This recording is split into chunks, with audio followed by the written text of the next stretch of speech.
Salut à tous, salut Dimitri, bienvenue sur la clinique, bienvenue dans la review aujourd'hui d'un pay-per-view un petit peu inhabituel dans la manière dont on les traite. C'est le pay-per-view qui a eu lieu hier, NXT TakeOver in your house, dans ta couette. Salut Dimitri, ça va? Dans ma couette, ça va et toi? Bonjour à tous. Ça va, ça va. Ça en fait du in your house depuis quelques temps là. Ah bah là on baigne en plein dedans et c'était le petit côté nostalgique nous a peut-être un peu moins impacté parce que justement on baigne dans les anciens In Your House en ce moment. Et oui, effectivement, parce que vous l'avez vu il y a quoi? Il y a une dizaine de jours, on vous a mis In Your House Beware of Dog sur la clinique de mai 96, main eventé par Shawn Michaels contre le British Bulldog. Pour les abonnés à l'abonnement spécial King of the Ring de la clinique, vous avez aussi eu In Your House 3 hier. Et moi, on l'a pas encore tourné, mais j'ai déjà regardé, comment dirais-je, le In Your House 4 qu'on va mettre aussi pour les abonnés du level King of the Ring. D'ailleurs, pour ceux qui veulent savoir de quoi il en retourne, je vous mets le lien dans la description pour l'abonnement pour rejoindre tous les pay-per-view, les Raw et les Nitro qu'on review de l'époque de la Monday Night War. Donc du contenu privé exclusif. Et j'en profite aussi pour faire une petite dédicace, parce que les dédicaces, je les fais sur Twitter, tu sais d'habitude. Mais Twitter, tout le monde n'est pas dessus. Donc À qui voilà. le dis-tu? À qui le dis-tu? Et pendant que je cherche la liste des abonnés à qui on va faire une petite dédicace, je te laisse nous faire peut-être un petit préambule de début de ce show. Comment ça a commencé? Oh, alors j'ai tout de suite pensé à toi. Moi, on a passé une formidable soirée. On a beaucoup rigolé avec Ishtou et Christophe Ajus. Et dès qu'il y a eu la musique qui a commencé, show qui commence par ce groupe Orange, comment ça s'appelait? Orange Club, je sais pas quoi. Ah, toi, tu parles déjà du concert, tu parles pas du clip du début, etc. Ah oui, bah oui. Ah, il y avait quoi? Il y avait d'abord le clip du début, ensuite le concert? Oui, oui, oui. Ah oui, mais nous, on était déjà sur la fin du pré-show en train de popper quand on a vu Todd Pettingill, etc., Ah, ouais. etc. Là, franchement, c'était déjà oui. Et puis après, on se posait qu'une seule question, on n'avait qu'un seul souhait, qu'une seule attente, c'est qui la maisonnette? Et donc, Ouais, effectivement, ils n'avaient que ça à faire pour nous rendre heureux. Ils l'ont fait. ils l'ont fait et Donc vous étiez heureux. voilà, Ouais. on était heureux. Une maison, un gazon, la nostalgie est partie. Il y avait une vidéo de Yokozuna là au début qui faisait un banzai drop. Il y Nous, a il nous même, faut attends, je une. vais peut-être chercher la photo. Il y a même, comment elle s'appelle, Rhea Ripley et Charlotte Flair qui se sont bastonnés dans le jardin, quoi. Bah oui, gazon Ouais. maudit. Gazon maudit, ouais, regarde, check ça, putain. Un lancer de plantes comme dans l'épisode de H où Sabri passe son permis. Ouais, ouais, ouais, putain. Donc, oui, ce pay-per-view, oui, ça a commencé. Alors, le clip du pay-per-view, pas la musique dont tu vas nous parler dans quelques instants. Ce clip du début, moi, j'ai adoré parce qu'il y avait la musique Oui. qui avait été utilisée dans l'intro du pay-per-view Royal Rumble 99. C'était un bonheur. C'était un bonheur absolu. Oui. Et avant, tu parlais de maisonnettes et de décors et de machin. J'en profite pour partager tes créations, car tout ce qui est Oh. charte graphique des pay-per-view et que ce soit les pay-per-view en accès libre sur la clinique ou ceux de l'abonnement, c'est toujours toi qui fais l'identité visuelle de tout ce que vous voyez, y compris le petit layout avec nos têtes, etc. Donc, comme d'hab, hein, merci Dimitri, super boulot. Moi, j'adore. J'ai toujours une grande impatience de voir tes petites créations. Hein. Je travaille sur des prochaines, notamment de la WCW, qui vont te faire au moins sourire et j'espère faire sourire tout le monde. Donc ça c'est un petit spoiler pour ceux qui sont abonnés à l'abonnement King of the Ring qui vont pouvoir voir ça. À moins que ce soit pour les pay-per-view rétrospectifs qu'on met en accès libre, je sais pas, non, on verra. Ah oui, mais t'inquiète, il y en aura pour tout le monde, il y en aura pour tout le Ah monde. super. Donc oui, le clip du Royal Rumble 1999 qui a été Oui, ensuite... c'était la musique, j'avais le jeu Royal Rumble sur Dreamcast à l'époque, qui avait la même musique. Ah putain, mais elle est géniale cette musique, c'est des frissons. Oui. Des frissons avant du vomi. Voilà, donc là on en arrive, je me suis dit tout de suite, premier éclat de rire, je me suis dit putain, là franchement j'ai hâte d'avoir le feedback de Yann sur ce début de show. Mais pourquoi est-ce que toujours les feedbacks pour ce genre de truc doivent venir de moi et toi tu ne te prononces jamais? Bah moi je n'aime pas. Tu es toujours le Suisse. On dirait que Je suis le Césaro du catch. Bah ouais, tu n'es pas investi d'émotion, tu arrives pas à... Les gens veulent qu'on s'engage, tu vois. Ils veulent qu'on dise c'était génial ou c'était de la merde. On veut pas du machin doit pas trop aimer. Mais moi, bon, je dis Ah pas non, trop. parce que je sais que toi, tu es beaucoup plus véhément sur ta haine, sur ce type de sonorité. Moi, je n'aime pas, mais ça m'a pas traumatisé, tu vois. Je me suis dit, par contre, putain, Yann doit s'arracher les cheveux. Ah bah, je vais d'abord arracher le casque hein, pour arrêter d'écouter, tout Voilà, c'est simplement. ça, Voilà. c'est ça. Et après, Mais j'ai je remis m'excuse par rapport aux mes, gens qui aiment bien parce que je me rappelle même plus du nom du groupe, qui est peut-être connu, je n'en sais rien. mes- Orange Cassidy, je ne sais Je ne pas. sais pas. Et alors, pour foutre les autres dans la merde, je sais que Ishtou en live sur WhatsApp, il a partagé à peu près mon point de vue.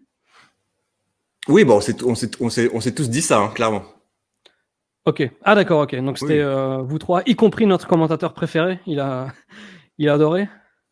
Ah oui, non, non, bah là, c'était difficile de. Moi, j'aime déjà pas les shows qui commencent par un concert, parce que c'est du catch, je veux voir du catch. Je veux pas voir de la musique pour commencer, que ça soit une interlude à un moment donné, pourquoi pas. Mais de la musique pour commencer, ça me dérange, et NXT l'a souvent fait d'ailleurs. Enfin, l'a déjà fait. Donc là, déjà, ce concept me dérange un petit peu, et après, oui, c'est sûr que, comme dit, c'est pas, oula, Bah Tegan oui, Knox, là. bah oui, On accélère, on accélère. oui, non, mais on va avoir du catch. C'est pour ça que je, Ah. je calme un petit peu les gens. Tu vois, on va voir ça, on va voir quoi, on va voir ça, il va y avoir du catch aujourd'hui quand même. Donc Bah, en tout cas, oui, quand même, des spoilers par rapport à notre situation d'hier soir. On a quand même passé une très très bonne soirée et le catch a fait partie de cette bonne soirée. C'était quand même un très bon show. oui, oui, c'était sympa, c'était sympa. Donc petit moment dédicace. Alors C'est parti. la semaine prochaine, on va faire Backlash. Donc je vais pas faire toutes les dédicaces, mais donc je vais saluer quelques abonnés du level King of the Ring qui donnent accès à toutes les vidéos privées et exclusives, et aussi ceux qui gentiment nous font un petit coup de pouce.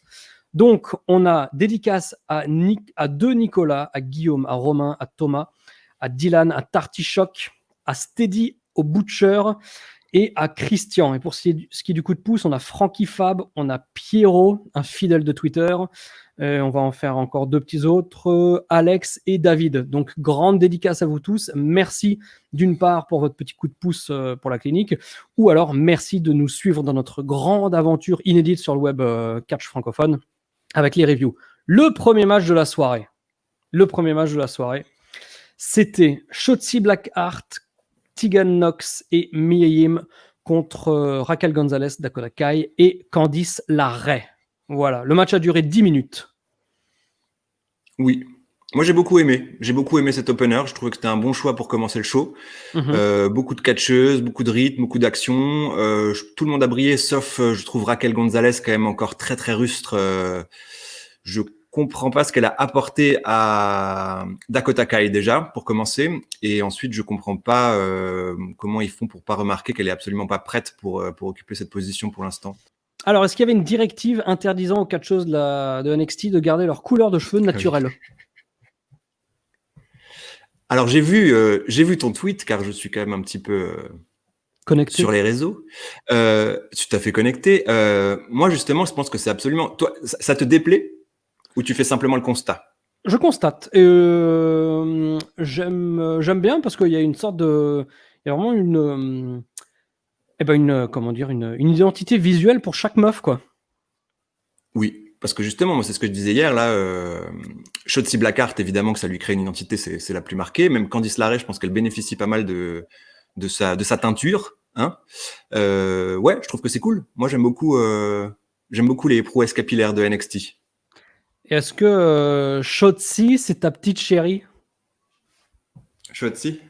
Hein, Moi, je l'aime beaucoup. Hein. Franchement, sa petite arrivée en tank, moi, je la trouve fabuleuse. Toi qui es fan des ressemblances, est-ce que tu ne trouves pas que Shotzi Blackheart ressemble à Katsumi? Katsumi. Oh. Ah, c'est une film érotique. C'est une actrice pornographique, on peut même Ah, dire. d'accord. Elle a peut-être fait des films érotiques sur M6. Je vois pas à quoi elle ressemble, donc je peux pas te dire. Je connais son nom, mais je ne sais pas qui c'est. Physiquement, je veux dire. Bon, écoute, d'accord, très bien. Mais moi, je pense que nos fidèles auditeurs, spectateurs pourront réagir. Mais s'ils font style, on sait pas qui c'est Katsumi, moi, je ne croirais personne. Bah non, mais le nom me ring a bell, mais comme tu te fends toujours de références pornographiques, tout de suite tu as un petit peu dirigé mon... On voit les mecs qui ont été plus célibataires que les autres. Hein. Non, moi je suis ouvert sur toute... moi j'ai une culture générale très vaste qui passe par le porno. Ouais. Bah oui, mais non, je vois pas à quoi elle ressemble. Mais vu que tu nous parles de porno, hop, je te mets un truc un peu équivalent là. La Catel mutilation. Ouais. Alors, qu'est-ce qu'on avait d'autre dans ce combat? Alors, globalement, j'ai quand même trouvé que c'était un match très propre, même si au début, il y avait eu quelques couacs. Au début, Oui, c'était ça a mis un un petit peu de temps à se lancer. Voilà. Mais après, c'était, comme disait le professeur Raoult, Qu'est-ce qu'il disait? ça a mis du temps à se lancer. Oh, blague Blague, virus. blague médecine. Oui, ça a mis un petit peu de temps à se lancer. Alors, je mets pas trop d'images parce qu'après, je sais pas si on va nous keblo la vidéo, tu sais, parce que la WWE est très à cheval là-dessus. Mais oui, comme tu dis, ça a mis un petit peu de temps à se lancer, mais après, c'était plutôt propre, plutôt bon. Moi, je tiens quand même à chaque review qu'on fait de pay-per-view comme ça, à huis clos, ou même avec 3 pelés dans le public. Il n'y a pas d'émotion. C'est impossible. Je pense que si on prétend avoir des émotions en regardant du catch sans public, c'est qu'on se ment à soi-même. Donc, je distingue bien l'émotion et le kiff du show avec comment dire, l'objectivité de la performance athlétique dans le ring, hein. Oui. Bah, Voilà. en termes d'habillage, je trouve que la présence des plexiglas et des étudiants là du Performance Center ou Les quelques étudiants. stars, bah ouais, quelques stars NXT, etc. C'est quand même plus cool qu'avant. Oui, Ça fait, comme tu dis, ça fait un peu illusion. C'est mieux que rien. C'est toujours pas la panacée, mais mais c'est pas du catch. non, non, c'est pas du catch à ce niveau-là. Moi, par contre, je pense que, on va le dire clairement, je pense que c'est le show que j'ai préféré depuis le huis clos à la WWE. J'ai pas regardé Double or Nothing, donc je pourrais pas te dire, car je pense que peut-être les deux À la sont. WWE, Ah, WWE. pardon. Oui, oui, c'est très très probable. Ce que j'ai aussi beaucoup aimé dans ce match, c'est qu'il y avait, elles étaient quand même 6 les catcheuses, et autant Oui. de catcheuses, ça permet à ce que chacune, bon, ça faisait très chorégraphié à certains moments, mais ça permet aussi que chacune se focalise sur ce qu'elle a à faire. Et avec 6 meufs, c'était bien quand même de voir qu'elles étaient pas. Parce qu'il y a beaucoup de matchs à NXT quand même en tag à 2 contre 2 et 1 contre 1 vachement plus souvent, où tu vois que les meufs, elles seraient plus inspirées de faire des matchs de 4-5 minutes plutôt que de 9-10, quoi. Mais là, c'était pas du tout visible. Donc, bon point positif. Oui, non, bien booké pour protéger tout le monde. Et oui, comme dit, un peu trop d'exposition pour Raquel. Sinon, tout le monde le match a tourné autour de Mia Yim, Candice. Mhm. C'est la story principale au milieu de tout ça. Mais tout le monde autour a réussi à trouver ses moments, etc. Moi, j'aime beaucoup, beaucoup Tegan Nox et Dakota Kai. Elle m'avait ébloui complètement là sur le dernier takeover Portland dans leur match Street Fight là. Mhm. Et je trouve elles ont vraiment un gros talent. Comme on l'a dit hier, je trouve qu'elles se ressemblent encore beaucoup en termes de tenue, etc. Je pense qu'elles devraient développer des identités différentes, parce que là, tu as encore l'impression qu'elles sont en équipe. Elles ont des tenues qui sont assez similaires, etc. Mais il y a des choses à travailler au niveau de purement esthétique du truc. Mais après, en termes de talent, là, tout le monde est. Ils ont un gros roster féminin quand même à NXT. Oui.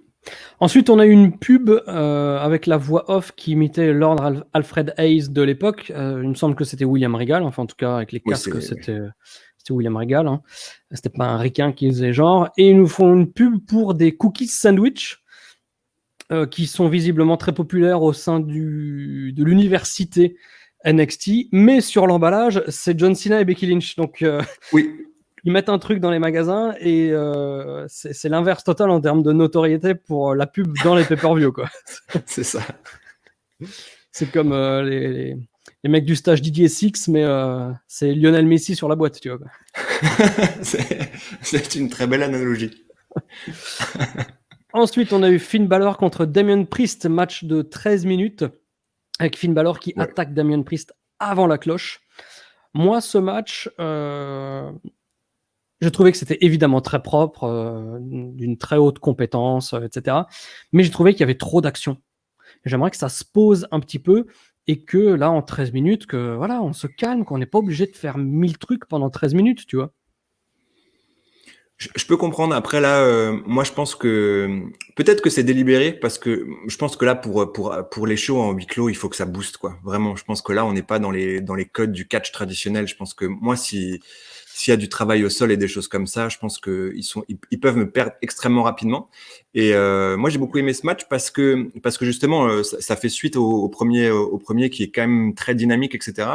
je trouve que oui, il faut revoir la façon de faire du catch, de raccourcir les shows, évidemment, ils l'ont fait sur ce takeover aussi, et booster, quoi. Franchement, en tout Bah, cas, me concernant. Ouais, je suis pas tout à fait d'accord parce que par exemple, le match d'après, même s'il y a eu d'autres choses qui m'ont dérangé dans le Keith Lee contre Gargano, ce match-là, qui avait duré presque 21 minutes, Ouais. lui, il était vachement plus posé. Bah Donc, moi, il m'a perdu à un moment donné, tu vois. oui, mais c'est peut-être à cause d'autres choses dont on parlera.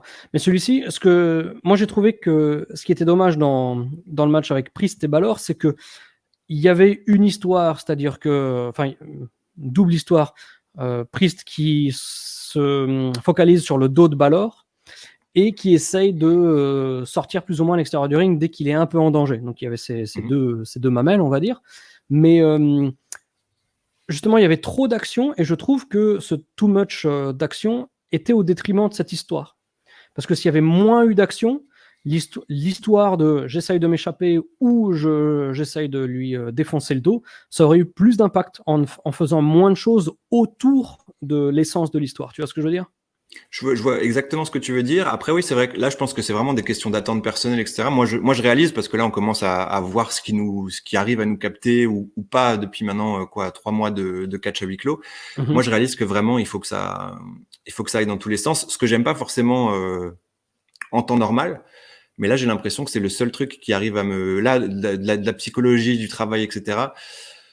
Ça, on en parlera sur le match suivant. Ça peut me perdre. En plus, là, on était en direct, etc., à 2 heures du matin. Ça m'a pas fait de mal, moi, personnellement, que ça booste. Et tu sais, on en a déjà parlé que je déteste, mais vraiment, j'insiste, je déteste Damian Priest. Et là, non, mais vraiment, j'étais vraiment surpris parce que j'avoue, faut rendre à Damien ce qui appartient à Damien. Je trouvais qu'il a quand même, il a quand même vachement progressé. Ça se voit. Je trouve que ouais, d'habitude, j'avais l'impression qu'il jouait au catch en fait, que c'était très très robotique, il y avait beaucoup de phases qui étaient chorégraphiées, etc. Qu'il y avait très très peu d'intensité dans son striking, enfin pas beaucoup d'impact dans ses moves, etc. Là, j'ai vraiment pas eu cette sensation hier. Donc des bons progrès. Moi, j'ai beaucoup aimé ce match. Peut-être que c'était même à réfléchir mon préféré du show. Ah ouais, carrément. Oui. Oui. Okay. Et puis même en termes de violence, comme dit, ça, il y a besoin. Enfin, pour moi, il faut qu'il se passe des choses et il s'en est passé. Il y avait quand même des gros bumps, ouais, avec le thématique d'eau, comme tu l'as dit, Ouais. le Razor's Edge sur l'apron, et puis après, on va parler du bump final qui Oui, était. oui. Alors, Ouais. qu'est-ce qu'il y a eu comme bump? Il y a eu un chokeslam de la deuxième corde de Priest sur Finn Balor. Peut-être que tu as la réponse, mais à ce moment-là, il y a Beth Phoenix, qui est pour moi toujours une horreur absolue aux commentaires, et qui dit « Regardez la précision de ces deux hommes qui tombent au sol. » The precision. Okay. Donc, qu'est-ce que ça veut dire, la précision? À la limite, c'est pas, les deux mecs ne sautent pas délibérément, parce qu'en plus, alors là, ce serait totalement tuer le kayfabe, quoi. Vu que c'est Finn Balor qui se prend un chokeslam, donc je n'ai pas compris. Et oui, effectivement, donc là, il y a eu les deux extrêmes dans ce match. Il y a eu, donc à un moment, il y a Damian Priest qui met j'ai pas de photo cool, et puis sinon ça alourdit le feed. Mais voilà, donc Damian Priest, il met un morceau d'escalier au bord du ring, enfin un peu à l'extérieur. Et il va y avoir deux bumps, un qui est méga safe, et l'autre qui est je souhaite frôler la mort. Le premier, c'est que Finn Balor se prend un sidewalk slam alors que Damian Priest est debout sur l'escalier et il le fait tomber sur le bord du ring. Sauf que au niveau de la hauteur, c'est même il faut le soulever un petit peu plus parce qu'en fait Finn Balor il fait quasiment pas de chute, quoi. C'est vraiment plan. Donc 2000% safe, et à la fin, comme tu as dit, donc Damian Priest il part pour faire le Razor's Edge sur Balor. Balor contre, il se retourne, il le frappe, et là il prend un bump en arrière, un peu à la Mick Foley qui bumpait à l'aveugle. Oui. Sauf que franchement, à 5 cm plus loin, même pas 10, 5 cm plus loin, il faisait une Shawn Michaels au Rumble 98. Ou qu'est-ce qu'il y a d'autre comme exemple où un mec s'est brisé le dos comme ça là. Mais donc je comprends pas. J'ai l'impression qu'il y a quand même une Il y avait un Une... dive de Benoît aussi, il me semble, dans mes souvenirs, qui avait Ah, pris. contre Booker T à SmackDown où il C'est s'est pris la ça. table. Enfin, Oui, quand ils il était font le encore best of à pleine seven, là. vitesse. Pleine Oui, vitesse, il oui. se prenait le truc. Oui, oui. Mais ouais, en fait, tous ces mecs, ils sont tellement talentueux et c'est de tels professionnels qu'il n'y a aucune raison qu'ils se disent ça va servir à quelque chose de prendre ce bump sur les escaliers. En fait, pour moi, c'est un mystère. Ce serait moins un mystère si c'était des petits gars qui sont pas connus et qui veulent un petit peu créer le buzz ou quelque chose. Mhm. Mais là, en plus, devant personne, ça n'a aucun C'est intérêt. c'est exactement ce que je me suis dit, c'est que là, oui, pour personne, avec même pas l'adrénaline que tu peux bénéficier de la foule, avec une réaction, une grosse pop, un holy shit ou je sais pas quoi, là, c'est vrai il y a rien, tu bénéficies rien sur le moment en tant que catcheur de le faire. Et là, à part tenir, réveiller les gens devant la télévision, bon, là, on parle de France, donc évidemment qu'il était tard, bon, aux États-Unis, c'est pas le cas, Comme mais disait la oui, nous, grenouille. t'es tard? Il était tard? Il était tard, comme disait la grenouille, c'est ça.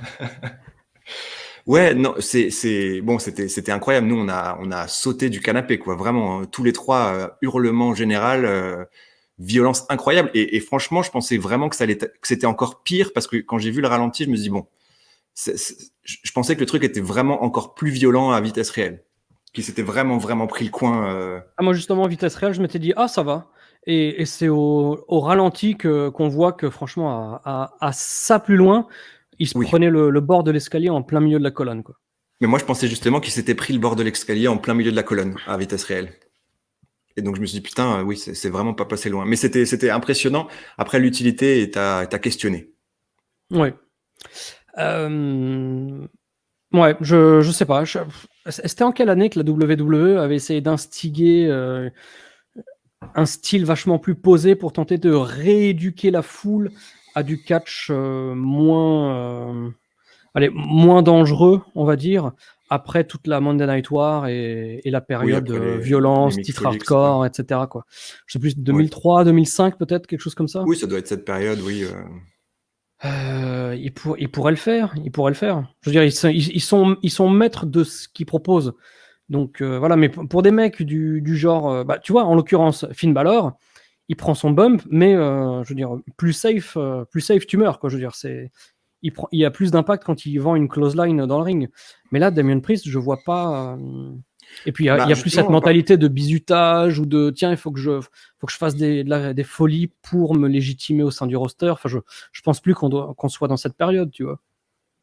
bah, je suis tout à fait d'accord. Et la dernière fois que je m'étais fait cette remarque, c'était aussi un match où il y avait Finn Balor. C'était l'année dernière à Money in the Bank où, si tu te souviens, il avait pris le bump de Andrade là où il avait rebondi sur l'échelle, etc., etc. Ah putain, Et, oui.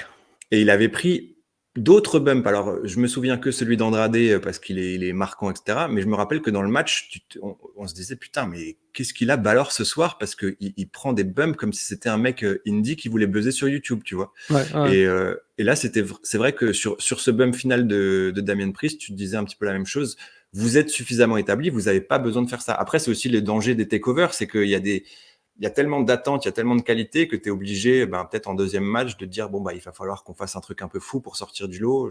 Je sais pas. C'est vrai les takeovers ont quand même installé une attente auprès du public qui est gigantesque. Oui, mais il n'y a pas de public. Non, auprès du public spectateur. Oui, bah, honnêtement, est-ce que tu Non, non, penses j'essaye de que... comprendre. Moi, Oui, je suis tout oui, à non, fait mais contre ce je qui s'est comprends. passé, mais j'essaye de comprendre. Oui, mais de manière générale, et même, même les fans qui auraient les attentes dont tu parles, je pense pas qu'ils vont se dire que le show ou que le match était pourri parce qu'il n'y a pas un bump comme ça. Non, non, mais par contre, à l'inverse, c'est ça qui va rester, tu vois. Peut-être que dans 6 mois, on va dire, ah, takeover in your house. Ah oui, putain, le bump de Damien Priest, quoi. Tout comme l'année dernière, Money in the Bank, moi tu me dis Money in the Bank, bon il y avait Brock Lesnar, ok, Ouais. mais sinon moi je te dis putain le bum de Balor. Oui. Mais après tout ça, enfin, tout ce qui est bump, c'est des choses qui ne créent pas de vraies émotions. Donc, que ce Mhm. soit alors un an peut-être plus tard, mais in fine, dans l'histoire du catch, c'est des choses qui de toute façon disparaîtront parce qu'elles n'ont pas Bah, généré après d'émotion. bah tu sais pas là on est quand même aussi dans un monde qui s'envoie des gifs toute la journée etc. Ce genre de truc ça peut buzzer tu vois. Moi je me rappelle qu'à l'époque je sais même plus quel show donc ça fait écho à ce que tu dis mais c'était Kalisto dans le TLC là. Ah oui, contre les New Day. Ouais, New Day, Usos, un truc comme ça. Ouais, ouais, Le Salina del Sol par-dessus l'échelle qui était incroyable, machin. c'est ça. Ouais. Moi, je me rappelle que sur les réseaux, il avait tourné hors du catch, etc., etc. Tu vois, ça fait aussi partie de la société moderne, des trucs, des images fortes qui circulent. Après, est-ce que ça va vraiment Oui, alors durer 10 ans, mais Salida del Sol, oui, parce que les mecs tombent de 3 mètres de haut. Visuellement, ce machin, ça ressemble à rien. C'est une prise de risque, mais franchement, comment? si, je trouve quand même, c'est hyper impressionnant. Ah, franchement, je trouve pas, justement. C'était vraiment. Ah Enfin, putain. moi, j'ai justement trouvé que c'était du danger pur pour visuellement rien, quoi. Ah ben voilà, tu vois, on a vraiment une perception différente parce que moi j'ai hurlé en sautant quoi, vraiment. C'était terrible comme image, j'ai trouvé. La dernière D'accord. fois que j'ai hurlé comme ça, c'était Darby Allin quand il fait son coffin drop directement sur l'apron contre Cody, Ah oui, euh, bah l'année Fighter, dernière, Fighter Fest ou Fight of the Fallen, un truc comme ça. Fighter Fest, je crois. ouais. Et je me rappelle que je me dis putain mais wow, qu'est-ce qui s'est passé dans sa vie pour qu'il en arrive à faire ça quoi. Ensuite, on a eu Johnny Gargano contre Keith Lee pour le titre d'Amérique du Nord, match de 21 Ouais. minutes. Alors, à la fin du dernier match et au début de celui-ci, j'ai eu l'impression que les cloches ont sonné 2 fois. Oui, c'était. Alors, je crois que c'est Ajus qui disait ça et il avait tout à fait raison, apparemment, parce que c'était l'écho du casque de Ranolo qu'on entendait. Ah, d'accord, ok. Je Oui, n'avais oui. pas, j'avais pas saisi le truc comme ça. Mais Alors, il s'était fait la même réflexion. comme je l'avais dit dans le match précédent, j'ai bien aimé le rythme plus lent de celui-ci. Parce que, en plus, il est arrivé au moment où je m'étais dit, ça aurait été bien que ce soit plus lent. Donc, c'était Mhm. arrivé pile au bon moment. Mais honnêtement, j'ai quand même du mal. Enfin, j'ai eu du mal. Mais c'est pas eux deux. Je pense que c'est quasiment impossible qu'on se dise que Johnny Gargano va arriver à battre Keith Lee, quoi. Parce que là, c'est vraiment Mhm. trop, quoi. Je sais Oui. pas, je sais pas.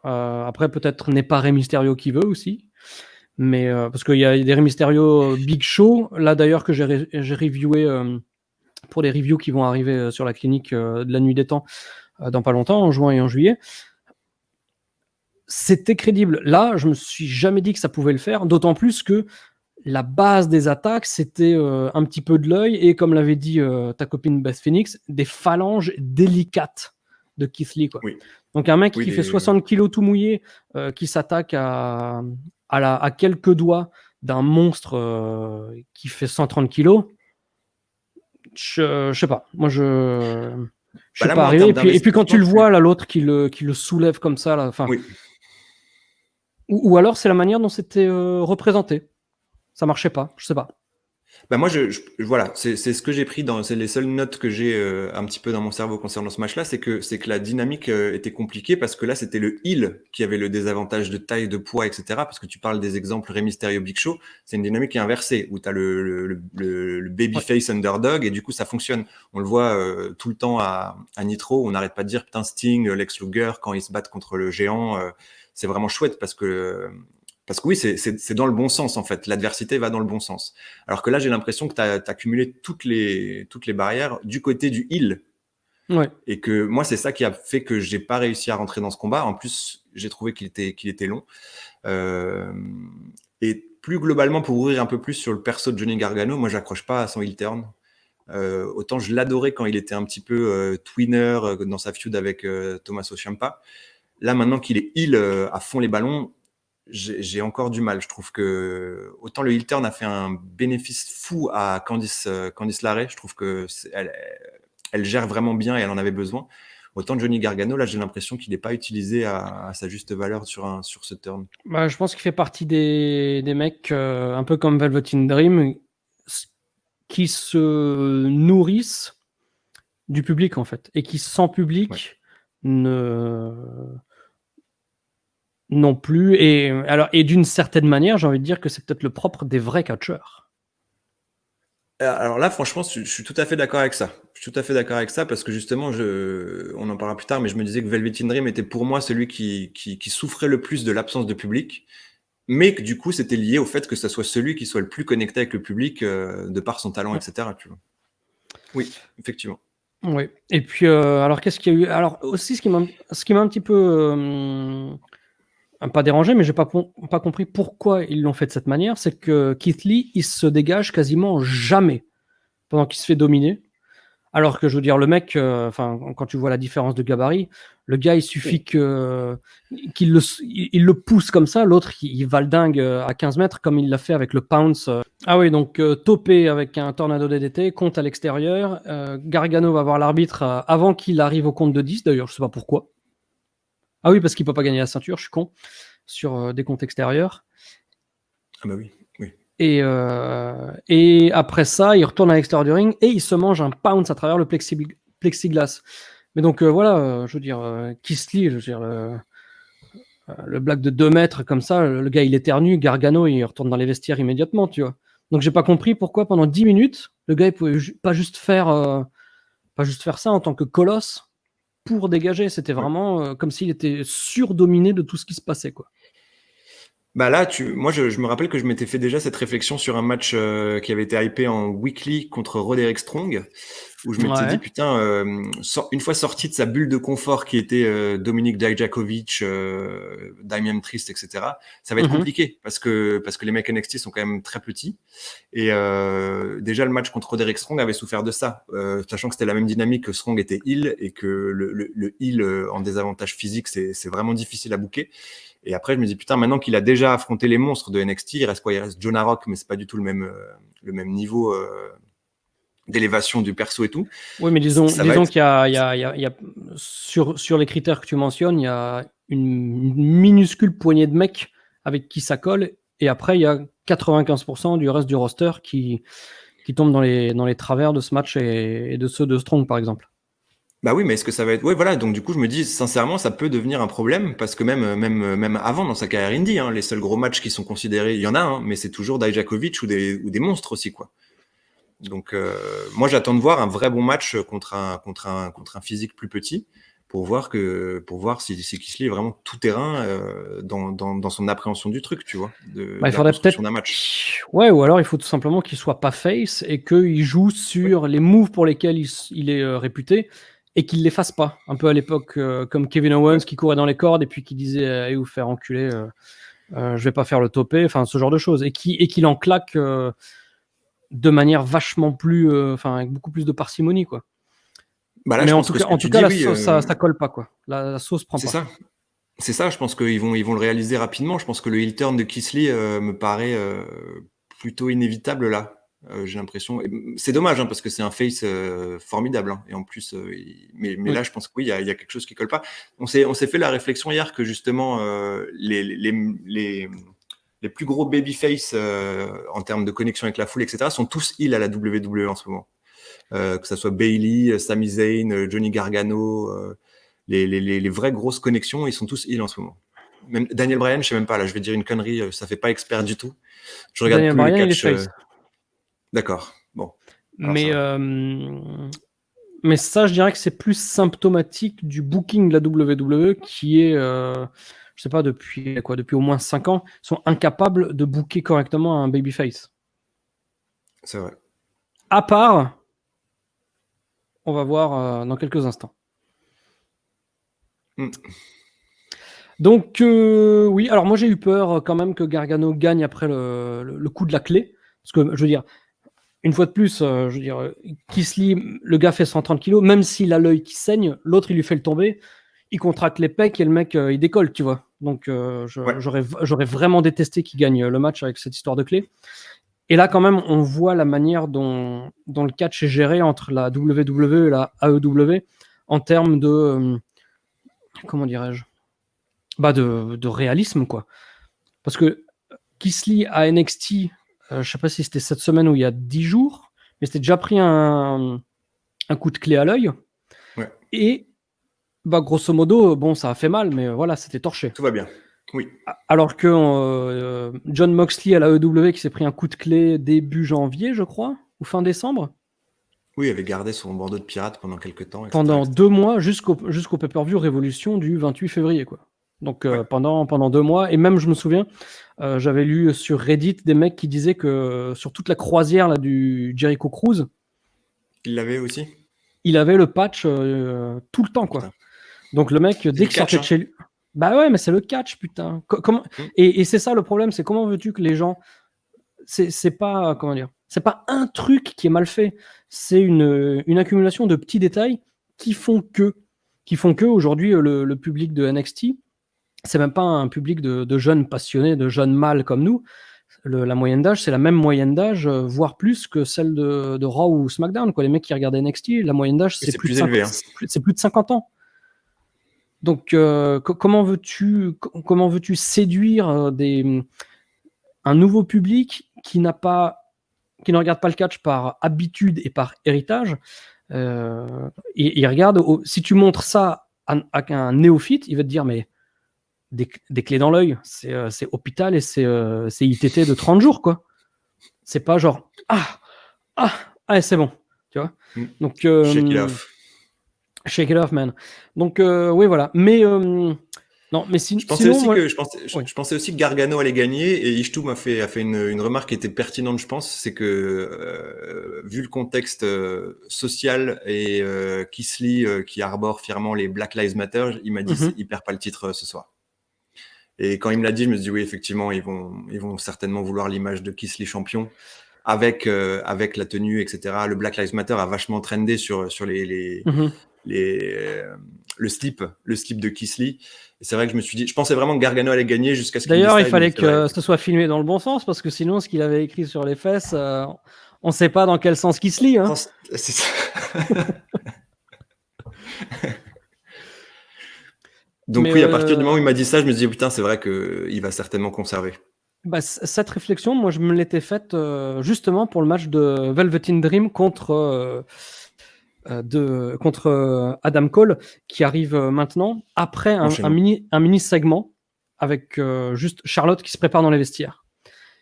Et elle fait un sourire. Et là, mec, j'étais effrayé. Mais j'ai été terrorisé parce que les dents, quoi. Les dents blanches fluo, c'est pire que Ross dans Friends. C'est Ross dans Friends, exactement. Mais encore pire, quoi. C'était vraiment creepy, quoi. Le sourire comme ça avec le...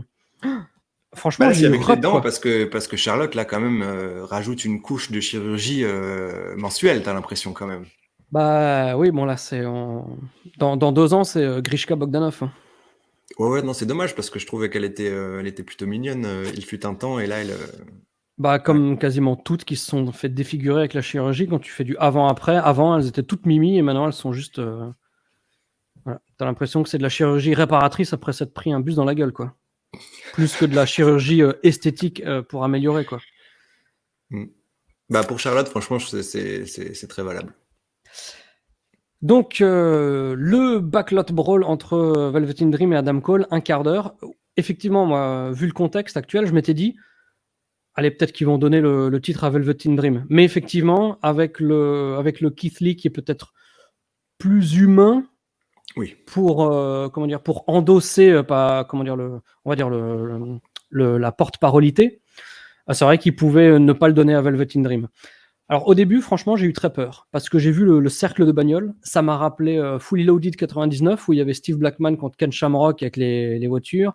Ça m'a rappelé JBL John Cena de Great American Bash 2008. Il y avait aussi un Eddie Guerrero John Cena, je sais plus quand, un vieux SmackDown en 2003, 2004, je sais plus, 2003 je crois. Et à chaque fois, c'était des tortures. Donc j'ai eu très peur que ça tourne là-dessus. Et ensuite, j'ai vu le ring, donc je me suis dit bon. On est plus ou moins sauvé. J'étais pas un grand fan du match, mais j'ai trouvé qu'il était pas trop mal. J'ai bien aimé le contexte parce que tu vois, j'étais parti très loin en voyant les bagnoles. Je m'étais dit, je vais vomir dans 20 minutes, dans 20 secondes. Mais finalement, j'ai vu un ring avec Drake Younger qui donne les règles en disant faites ce que vous voulez. Les règles sont il n'y a aucune règle, comme disait Pete. C'est ça. Faites ce que vous voulez. Moi, je m'occupe de faire le tombé. Ouais. Donc voilà, et puis c'était...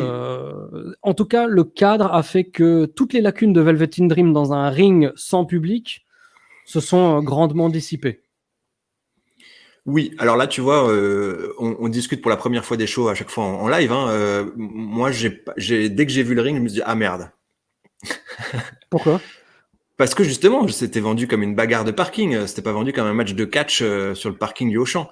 Bah, c'est ça que je voulais dire aussi, c'est que au début, ils nous rappellent les règles. On dit, enfin, les règles, c'est Oui, qu'il n'y a pas de règles, mais qu'il faut gagner dans le ring par tomber ou je sais pas quoi. Et je dis, bah merci les mecs, pourquoi on nous le dit pas à oui. Non, NXT non, lors moi de la dernière émission? j'ai pas aimé. Alors, toi, tu n'as pas la référence parce que tu ne regardes pas, mais j'imagine que ça a plu à pas mal de gens, puisque Walking Dead est une série qui est quand même plutôt populaire. Mais la Mhm. tenue de Velvet in Dream, pardon, c'était une référence à Negan, personnage hyper charismatique de Walking Dead. Et donc, du coup, c'était exactement. En fait, le setup des voitures est Ouais, exactement une scène connue de la saison 7 de Walking Dead. Et donc, du coup, quand il sort la jambe de sa Lamborghini, là, et qui a la chaussure, c'est exactement filmé de la même manière que dans Walking Dead. Il est habillé exactement pareil que le personnage. Il a la batte de baseball, etc. Sachant qu'à la base, c'était une inspiration de thriller, je de, pense. de Cactus Jack. Donc, du coup, Quoi? voilà. Negan, le personnage de Walking Dead, était clairement Oui. inspiré de Cactus Jack à la WWE. Ah bon? Parce qu'il avait une batte, il a une batte en barbelé qui s'appelle Lucille. Donc toi, tu parles de Cactus Jack et de comment ça s'appelle Walking Dead. Moi, quand j'ai vu l'autre arriver, j'ai vu plutôt Michael Jackson il y a je sais plus en quelle année dans le clip Thriller avec la veste en cuir, les veuches d'ailleurs qui sont absolument horribles. Ah, moi j'ai beaucoup aimé. Ah d'accord, très bien. Oui, oui. Donc voilà. Qu'est-ce qui se passe dans ce match? Bon bah ça se bastonne un petit peu dans tous les sens et tout d'un coup, Undisputed Era arrive pile au bon moment pour sauver, comment il s'appelle, Adam Cole, qui va probablement clamser suite à la prochaine attaque de Velvet in Dream. Moi, je me demande, vu qu'il n'y a pas de règles, pourquoi les gars sont pas Pourquoi ils venus, sont, pourquoi ils sont pas venus au oui. début pour lui péter la gueule et gagner le match en 1 minute, en fait. Pourquoi ils l'ont pas écrasé avec le Monster Truck? Aussi, Après, il aurait pu le ramener dans le ring et faire le tomber poliment comme l'a demandé Drake Younger. exactement. Donc voilà, c'était ça. Après, qu'est-ce qu'ils ont essayé avec les phares de bagnole? Ils ont fait genre, ils éblouissent Velvet in Dream ou un truc comme ça pour qu'il tombe de l'échelle. Après que Adam. Nous, on a vécu un moment qui était très drôle parce on s'est vraiment complètement planté, mais vraiment, on était vraiment persuadés. À un moment donné, il y a une voiture qui arrive et il Uber. y a une nana. Oui, voilà. Et franchement, mais on était trois. Hein. Donc là, tu as moi, tu as Ishtu et tu as Ajus. On était tous les trois persuadés que c'était Ronda Rousey qui conduisait la voiture. Et on se disait, waouh, putain, mais incroyable, qu'est-ce qui se passe, tu vois? Et absolument pas, évidemment. Mais pendant 30 secondes, on disait, putain, je suis certain que c'était Ronda Rousey qui conduisait, tu vois. Du coup, ça nous a un peu fait sortir du truc, mais oui, je sais pas pourquoi on s'est dit ça, mais peut-être que d'autres gens se sont dit la même chose. Et donc après ce cut avec la connexion qui marche pas et qui commence à me péter les couilles, bah voilà, Adam Cole gagne le match après que, comment il s'appelle, Undisputed Era ait rossé la gueule du Velveteen et que tout soit parti en eau de boudin parce que Dexter Lumis est venu faire le save. Donc il est venu sauver Velveteen. Il est parti. Ah oui, il a kidnappé Il a l'Undisputed kidnappé, Era. Il est ouais. parti avec eux en bagnole. Panama Sunrise dans les chaises, un petit peu comme Hardcore Heaven 94, quand le public a balancé toutes les chaises. D'ailleurs, Ronaldo, il l'a dit là, ah, ici W flashback. Et le match s'est terminé là-dessus. Et finalement, j'étais content que Velveteen perde parce que si un jour il doit gagner le titre, je veux que ça se fasse devant une foule en délire. Oui, effectivement. Après, je pense que, comme dit, en termes de booking et tout, là, je trouve il est à un point assez bas de sa carrière NXT, donc ça aurait été dommage de lui donner le titre à ce moment-là. Mais moi, je veux faire quand même une petite parenthèse sur le côté cinématographique du truc. Je me rappelle qu'on avait regardé le Boneyard à WrestleMania et qu'immédiatement on s'est dit putain, ça y est, ils ont trouvé un truc qui marche, ils vont en abuser dans les prochains temps jusqu'à ce qu'on déteste tout ça. Et oui. Là, ça fait quand même, ça fait un par show minimum. Il y avait déjà eu le Ciampa Gargano, il y a eu qu'est-ce qu'il y a eu encore à la WWE?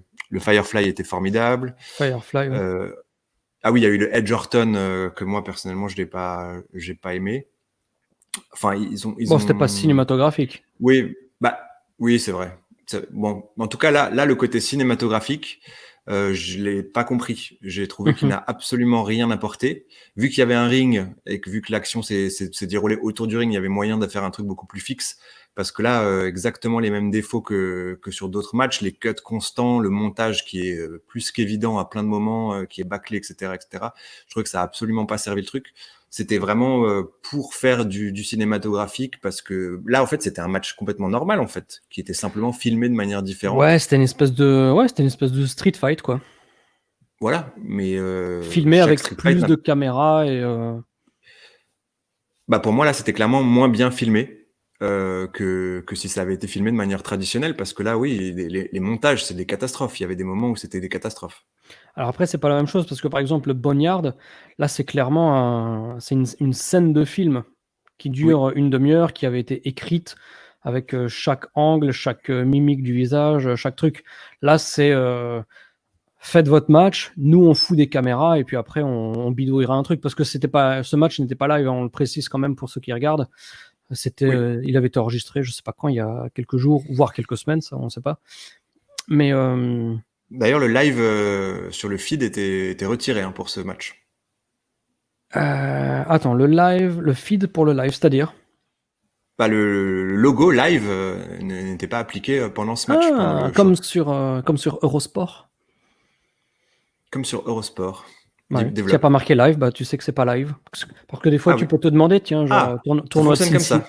tournoi de Cincinnati ou des trucs comme ça. Bah non, mais par exemple, je sais pas, sur les chaînes hertziennes, comme on dit, il y a pas toujours la distinction en direct quand c'est en direct.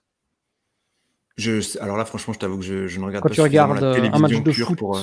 quand tu regardes un match de foot en direct, il n'y a pas marqué en direct. Tu as juste le match de foot. Je te fais confiance là-dessus. Ouais, je pense. Tu me confirmes, ma petite femme? I love. Tu confirmes? Ah bah putain, si elle confirme, on est bon. Mais donc Eurosport, effectivement, quand tu regardes un match de tennis à 9h du soir et tu te dis tournoi de Montréal, bah des fois je me dis ah merde, mais c'est vrai, c'est pas en direct, sinon ça serait marqué. Voilà tout. Ok. Ensuite, on a un petit segment qui était très sympa avec Todd Pettingill et les vieillards qui sont HS devant l'ordinateur. Alors oui, Todd Pettingill, super sympa, qui fait le VRP pour vendre des t-shirts comme à la belle époque. Par contre, Le le vieux... côté vieillard ordinateur, moi j'ai détesté. J'ai détesté Triple H qui fait le débile là. Bah, Je peux. déjà, la DX était revenue en 2006 et 2007. Déjà, à l'époque, j'avais Ouais. 10... J'avais... oh putain, 14... j'allais dire 10 ans de moins. Bah non, c'était il y a 14 ans. Oh la vache. Euh, Donc, beaucoup plus jeune. Et déjà, à l'époque, c'était assez malaisant. Ils avaient refait un stint vers 2010, non? Oui, oui, parce Truc que je me buge. rappelle que. Oui, oui, 2010, parce que je me rappelle que quand on était dans Catch Mag tous les deux, on avait fait une couverture avec la DX et le tank là, Hmm. Shawn Et Michaels. sauf que là, on est en 2020 et ouais, les barbes blanches qui font les papis gâteux devant l'ordinateur, genre aujourd'hui un mec de 50 ans est dépassé par la technologie, ça marche pas quoi. Bah ça marche pas surtout quand c'est Triple H en fait. Triple H fait des conférences call Facebook après le show quoi. Non, C'est non, non, non. Lorsque tu le vois en pay-per-view, c'est Triple H. Quand il fait les conf calls, c'est Paul Levesque. Ne Mm. mélange pas tout, hein. Non mais franchement là j'ai trouvé que c'était ouais, c'est vrai. Comme tu dis en 2006 c'était déjà nul Vince Like Cox là ou je sais plus quoi les t-shirts. Ah, moi j'aimais Mais bien ça. Je suis sûr que ça, c'est le genre de t-shirt que Ishtu achète sur un coup de tête. il m'a acheté, ça y est, j'ai reçu mon Ouais, présent, il m'a acheté le t-shirt This is such good shit ouais, du Firefly. ouais, il m'en avait parlé. Celui-là, il est pas mal, il est pas mal. Et après ça, on a eu le match que moi j'ai préféré. Oui. Killer Cross, enfin Karrion Cross, feu Killer Cross, contre Tommaso Ciampa. L'entrée de Cross, elle est superbe, à part Scarlett qui fait le playback, mais pas pour les raisons que toi tu m'avais mentionné lors d'un précédent podcast qu'on avait enregistré pour les abonnés King of the Ring de la chaîne. C'est juste, Développe. je suis pas mal à l'aise parce que toi, ce que tu m'avais dit, c'est que quand quelqu'un fait du playback ou quand quelqu'un chante, je suis toujours mal à l'aise. Mais je suis mal à l'aise uniquement quand en public, quelqu'un fait du a cappella. Genre Patrick Fiori qui fait son dernier album, genre machin, tu vois, aux enfants de la télé. Ça, je peux pas. Une nana qui fait du playback sur n'importe quoi d'autre, ça passe. Mais là, ce qui me dérange, en fait, c'est que je trouve ridicule la nana qui fasse du playback sur une entrée aussi, comment dirais-je, belle, en fait, symphonique, tu vois. Je trouve que ça fait vraiment truc de beauf dans quelque chose de vachement plus subtil, réfléchi et beau. C'est juste en ça que ça me dérange. Je peux comprendre le point de vue. Moi, je suis dérangé à l'inverse, c'est que j'aimais beaucoup quand elle faisait toute la chanson. Tu vois, donc on n'a pas les mêmes problèmes. Oui, parce que là, elle n'a chanté que quand elle était dans le ring, si je dis pas de conneries, c'est ça? Bah, elle fait que le Fall and Pray, je crois. Ah, ok. Tombé pris. Ouais. J'arrive pas encore à mettre des mots, mais Scarlett Johansson, elle transpire un truc qui est extraordinaire, je trouve. Scarlett Johansson, Scarlett Bordeaux. Pourquoi j'ai dit Scarlett Johansson? Ça va, Elle, peut-être que elle- tu te masturbes pas assez en ce moment. non, non, Ah. Scarlett Johansson me fascine parce qu'elle a elle a une voix merveilleuse. Tu sais à quel point je suis touché par les voix. Mais non, non, il y a un truc de ouf sur Scarlett. Hein. Moi, Je regarde quand même j'aime qui c'est beaucoup. parce que je sais pas qui c'est, ta meuf là. Quoi, Scarlett Johansson? Ouais, attends, je regarde. Dans quoi elle a joué? Arrête-toi. Dans quoi elle a joué? Attends. Non, mais moi, tu sais que je regarde pas de film. Ah, elle a Mais que tu la 35 ans. connais. Alors, dans quoi elle a joué? Alors, Match Point. Tu Ah, l'as. je l'ai vu ce film, mais j'ai pas de souvenir de la nana. Mais tu ne connais pas Scarlett Johansson en tant que célébrité. On s'en fout des films qu'elle a fait. Ah, non, non, non. Ah putain, c'est incroyable ça quand même. Moi, je connais pas les gens connus parce que ça ne m'intéresse absolument pas en fait. Mais c'est pas forcément une question d'intérêt. Moi, il y a plein de gens qui ne m'intéressent pas, mais que je peux connaître quand même via le monde. Ouais, mais moi, je suis connecté à la géographie, comment dire, aux expériences Mhm. de vie comme ça.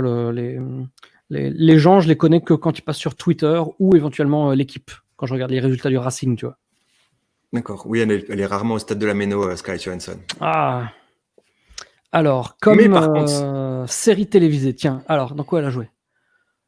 Entourage. Ok. oui, mais elle jouait son propre rôle dans Entourage. Ah.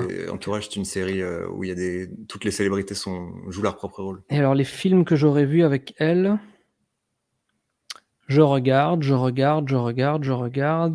Ah, Her, je l'ai vu, mais aucun souvenir, tu vois.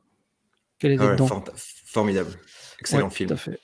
Ok, bah écoute, Et c'est pas, elle est pas c'est un dedans nom en que je fait. connais. C'est un nom que j'ai déjà Ah, voilà. entendu, mais je saurais pas te dire si c'est une chanteuse, une actrice film, une actrice série ou voilà. Pour te rassurer, parce que du coup, tu m'as dit que tu avais bien aimé Her, elle est dedans, c'est la voix. Elle est pas dans le film, c'est juste la voix de l'application. Merci. Elle n'est pas dedans. Très bien. Tu te rappelles du coup que le mec tombe amoureux Oui, bien sûr, oui, de ce ça je me souviens. logiciel. Je me souviens très bien. Et voilà. Et donc du coup, c'est elle. D'accord. Et donc, Car elle est connue pour avoir une voix sensuelle niveau 22. Scarlatine Heineken. Hmm. Bah, tu l'aimes. Je suis en amour devant Scarlett, et c'est pas physique. C'est vraiment tout ce qu'elle dégage. Grosse puissance chez cette femme. Il y a quelque chose. Donc, ce match, il a duré un peu moins de 7 minutes. Et j'ai trouvé que c'était... Alors, depuis plusieurs mois, franchement, NXT, au niveau du booking, j'ai l'impression de voir de la WWE. Je vais pas dire depuis qu'ils sont passés au mercredi soir, mais ça a vite périclité. Mmh. Et je dois dire que là, on a un booking. J'ai l'impression que les mecs se masturbent le cerveau à essayer de surréfléchir tout.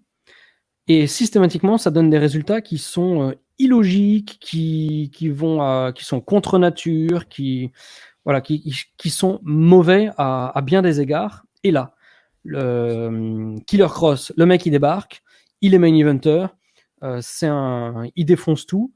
Comment est-ce qu'on le book? On va lui faire casser la gueule à un des plus big names.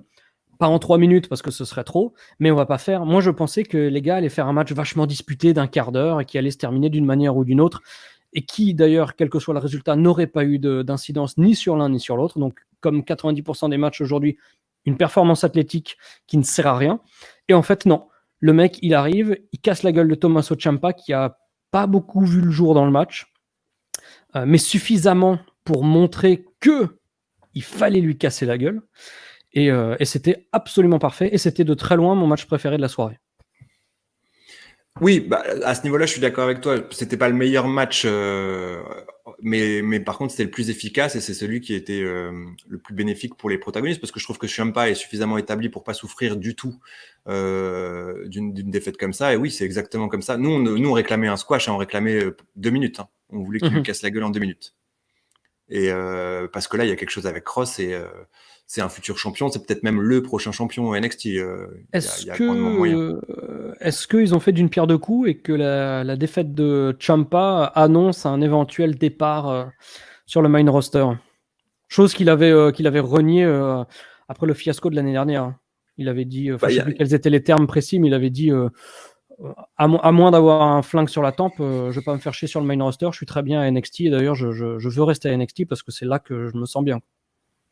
Oui, bah, ils vont avoir du mal hein, parce que je sais pas comment ça va se passer, mais ils parlent un peu des mêmes rumeurs sur Velveteen Dream. Si Gargano, Ciampa, Velveteen s'en vont, ça va être compliqué de faire des cartes quand même parce que là, ça se bouscule pas au portillon. Ça fait quand même longtemps qu'ils n'ont pas signé de nouveau.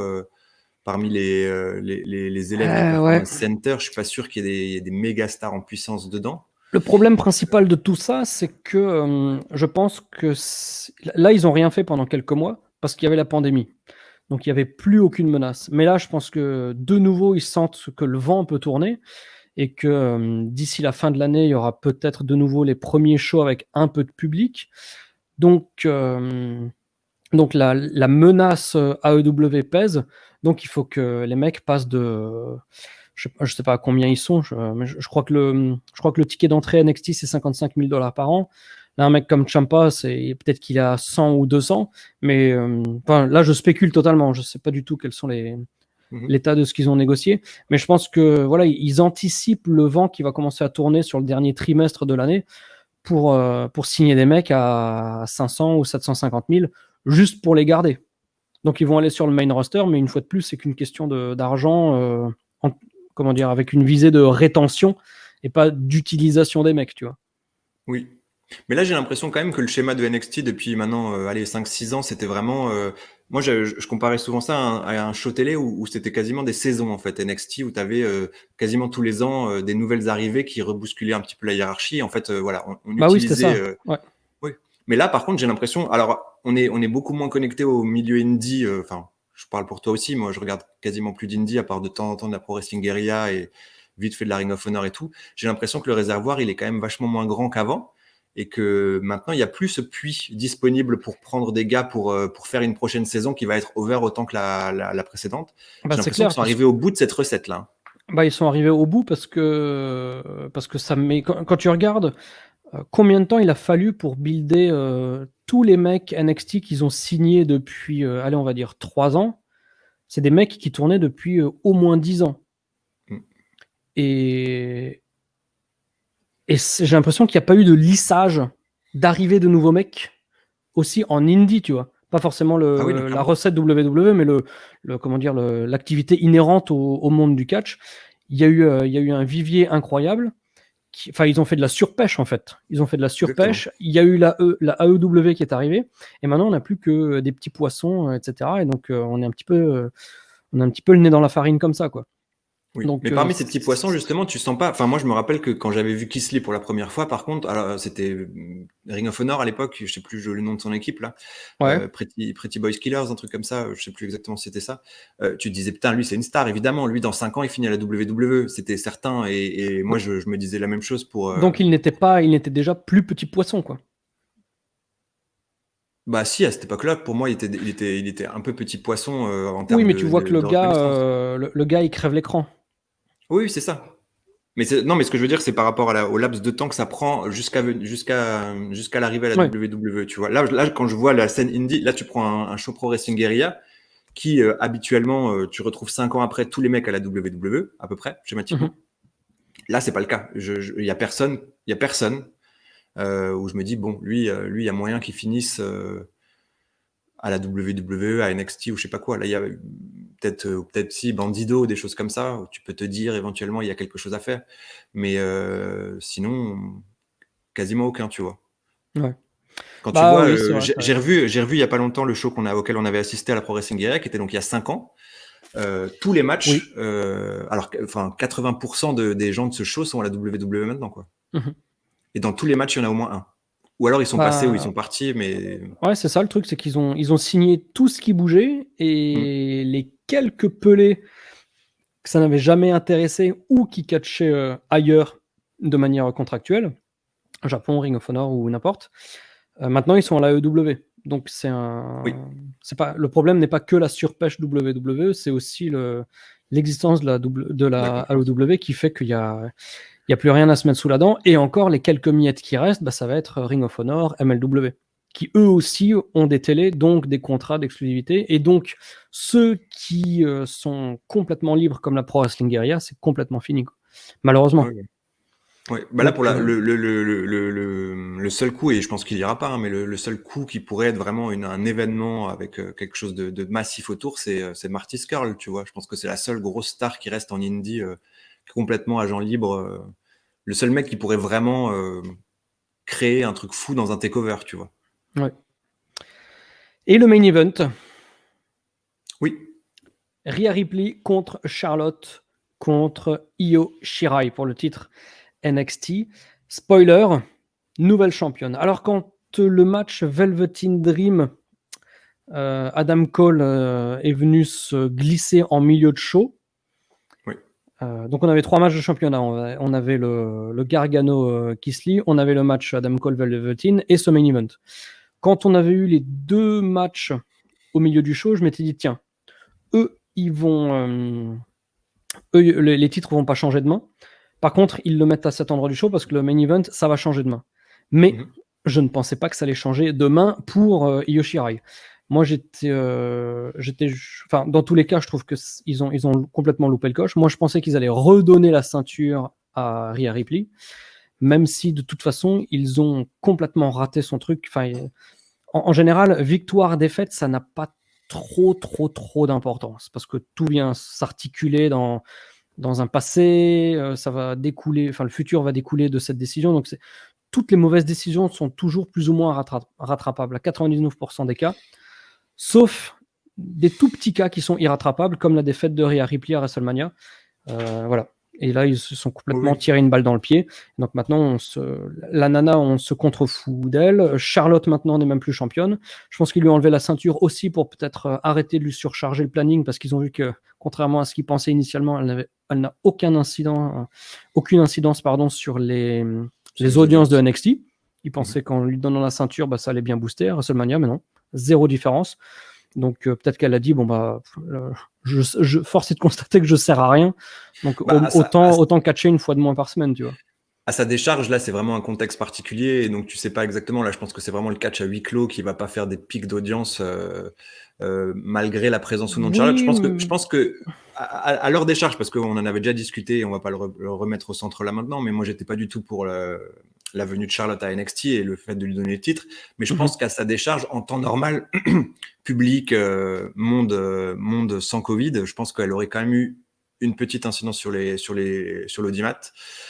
Je pense. quand Pas tu regardes forcément un les game audiences, changer, mais ouais, quand tu regardes les audiences segment par segment de NXT et de la EW, tu arrives quand même à déterminer des comportements types de ce que cherche le public aujourd'hui. Et quelle est la proportion du public qui regardait à l'époque, enfin avant pandémie, comparé à aujourd'hui? Il y a à peu près 100 000 téléspectateurs de différence. mhm. NXT et Dynamite, c'est les 2 shows sur lesquels il y a le moins de différence, alors que Raw et SmackDown s'en prennent plein la gueule. Donc les schémas comportementaux des téléspectateurs pour ces 2 TV sont, je pense, très proches de la réalité telle qu'elle redeviendra quand on aura de nouveau du public, je pense. Bah, alors Donc je zéro suis impact de moins. Charlotte, je pense, impact vraiment minime avec un public. Les seuls NXT qui avaient battu Dynamite, c'était quand il y avait la zone autour de Survivor Series, là où il y avait les mecs WWE qui étaient venus quand même. Oui, Bah oui, bah encore, j'ai envie de dire encore heureux, quoi. Bah oui, Parce que s'ils n'arrivent pas à battre, enfin, et encore, quand ils bah battaient évidemment. Dynamite de, allez, même pas 100 000 personnes, alors qu'ils ramènent les superstars qui sont nationalement connus et qui sont regardés Mm. à l'époque à Raw, c'était quoi, 2,3 millions tous les lundis, et SmackDown, on était aussi à 2 millions, un truc comme ça. 1,8, Mm. 2 millions. Donc encore heureux qu'ils les battent. Mais Ah oui, ça non, mais ça montre le dit pas. que ça n'intéresse personne, malheureusement. Le produit Mm. global, je veux dire NXT, Raw ou Oui, oui. SmackDown, ça n'intéresse plus personne, si ce n'est des vieux fans comme nous qui regardent plus par habitude, ou alors quelques mordus qui pensent qu'il n'y a que la WWE pour regarder du catch, quoi. Mais en Ouais. termes de réel intérêt, ça ne suscite aucun intérêt. Alors que la EW a quand même des schémas de téléspectateurs qui sont suffisamment fluctuants pour vraiment comprendre qui intéresse les gens, quoi. Notamment le segment avec Mike Tyson, personne ne l'a regardé, hein. Je sais Ouais. pas si tu avais regardé le truc, Mike Tyson, tout le monde s'en tape parce que c'est pas le public. Je veux dire, les jeunes aujourd'hui qui ont moins de 35-40 ans, Mike Tyson c'est un nom, mais on s'en tape un petit peu. Lui, il a plus bercé la jeunesse ou le début de l'âge adulte de justement des gens qui regardent NXT qui aujourd'hui ont 50, 60 ans. Bon, moi, ce qui m'avait fasciné sur ça, c'est que il était quand même avec Henri Cerudo, là, qui est quand même un name actuel de sport de combat. C'est un mec qui était double champion UFC, etc. Et que le mec, il est dans son espèce de possi là qui Mhm. gravite autour et il est pas mentionné, quoi. Ouais, déjà, il était pas, ils avaient pas fait la pub, ils avaient pas dit qu'il viendrait avec ses potes. Donc ça, c'était Non, peut-être non, mais l'erreur qu'il a fait faire. même pendant les commentateurs, enfin même pendant le moment, Ah oui, pardon, oui. c'est Tyson et ses potes, quoi. Alors que Ouais. ses potes, alors il y avait Vitor Belfort, c'est le même problème que Tyson parce que ça parle à un autre public. Mais il y avait Belfort, il y avait Rashad Evans qui était aussi pareil champion UFC. Mais là, je suis d'accord avec toi. Le seul mec qui est actuel et qui pouvait parler à la génération actuelle, c'était Henry Cerudo, et il est pas mentionné. Ben, à qui il parle? Parce que j'ai l'impression qu'il y a disons, entre 2008 et 2015, je pense qu'il y avait un suffisamment conséquent crossover entre les fans de catch et les fans de MMA UFC. Aujourd'hui, en 2020, j'ai vraiment l'impression que c'est deux publics distincts. Et moi, je sais que j'avais regardé un peu d'UFC à l'époque avec Romain en 2010. Mais aujourd'hui, tous les mecs qui étaient avec Tyson, je ne savais pas qui c'était. Pour moi, c'était des pauvres gars qui sont potes avec lui, des sparring partners, tu Hmm. vois. Hmm. Ça Donc, fait partie de ce que je dis, c'est pas mis en avant et c'est dommage. Sur Cerudo, il y avait moyen de capter quand même quelques fans actuels, tu vois. oui, Je du pense. UFC. Mais Oui. peut-être que les fans de Dynamite se contrefoutent de l'UFC et les fans du UFC se contrefoutent de voir leur mec voir du catch. Je sais pas. Bah, je sais pas. Mais par contre, pour revenir sur le côté défaite de Rhea Ripley, oui, c'est sûr que c'est vraiment difficile. On en parlait hier soir, c'était un peu notre petit débat là sur des victoires, enfin des défaites surtout charnières dans les carrières. Et on a parlé de celle de Rhea Ripley à WrestleMania. On a Mhm. parlé de celle de Rousseff contre Cena au WrestleMania auquel on avait assisté le 31. 31. Et Bray Wyatt l'année d'avant au 30. Des trucs qui ont vraiment coupé un élan qui aurait pu être fabuleux, des défaites dont les protagonistes se sont jamais vraiment relevés, en fait. Oui. Ouais, pour Rhea Ripley, la seule manière dont je peux envisager une réhabilitation, c'est un Raw ou SmackDown. Mais NXT, c'est mort, je pense. C'est incroyable parce que quand tu vois la pop qu'elle prend, c'était au mois de décembre, quoi. 18 C'était pas il y a décembre. 3 ans. Ouais. Franchement, tu te dis, putain, là, ils ont une star fabuleuse quand tu sais que maintenant, enfin, ouais, c'est terrible comme ils ont raté le coche, comme tu dis. Mais plus globalement, en termes de booking, moi je trouve que le passage de Charlotte à NXT, il a profité à personne à part elle, hein. C'est Bah, même pas elle. Parce qu'elle est bah, pas. On se dit pas que la bah, ça meuf fait un titre en est. plus parce que maintenant ça Ah compte comme oui, des titres ouais. mondiaux. Ah, là, ça fait 13 maintenant, je crois, ou 12, je sais plus. Il Mhm. compte comme un titre mondial, en tout cas. Ça fait partie de la quête, quoi. Ouais. Donc oui, à part lui rajouter lui rajouter un titre personnel, son passage a détruit beaucoup plus qu'il a construit, quoi. Et il y avait quand même une scène de main event NXT chez les femmes là qui était hyper chouette. Et Charlotte, elle est venue, elle a cassé tout ça, elle a brisé en deux Rhea Ripley et là, elle va se casser, ça va reprendre sans elle. elle va laisser un petit peu, pas des ruines, parce que là, il y a Io Shirai, machin, mais Même Io pas de Shirai, préjudice.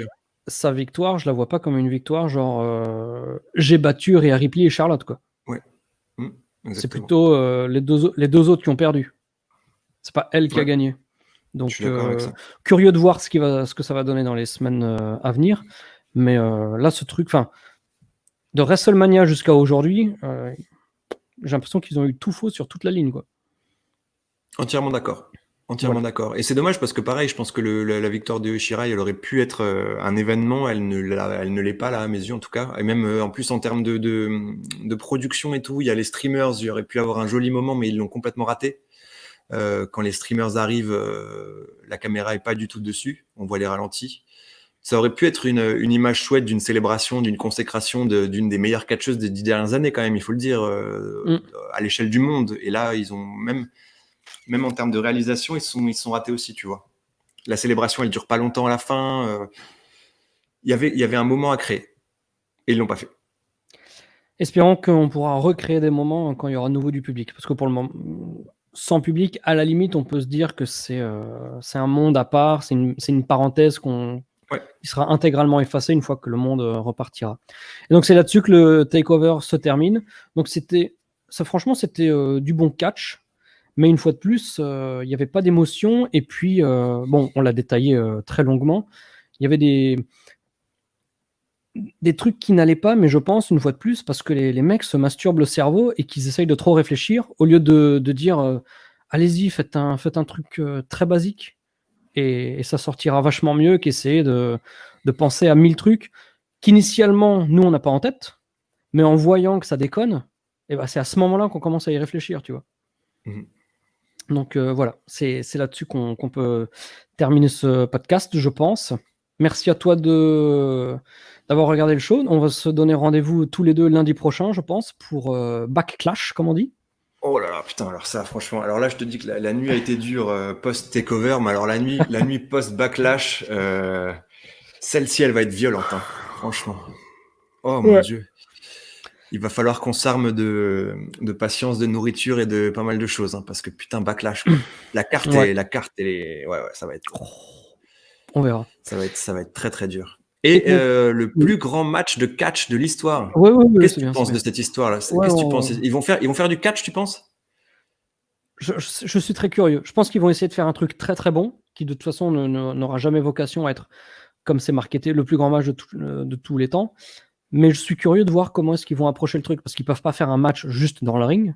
Il y a obligatoirement des petits artifices ou des trucs qui vont faire que, mais ça peut pas non plus être un match qui n'a pas lieu dans le ring, parce que là, ça sera... Ils l'ont déjà fait à WrestleMania, donc c'est pas possible.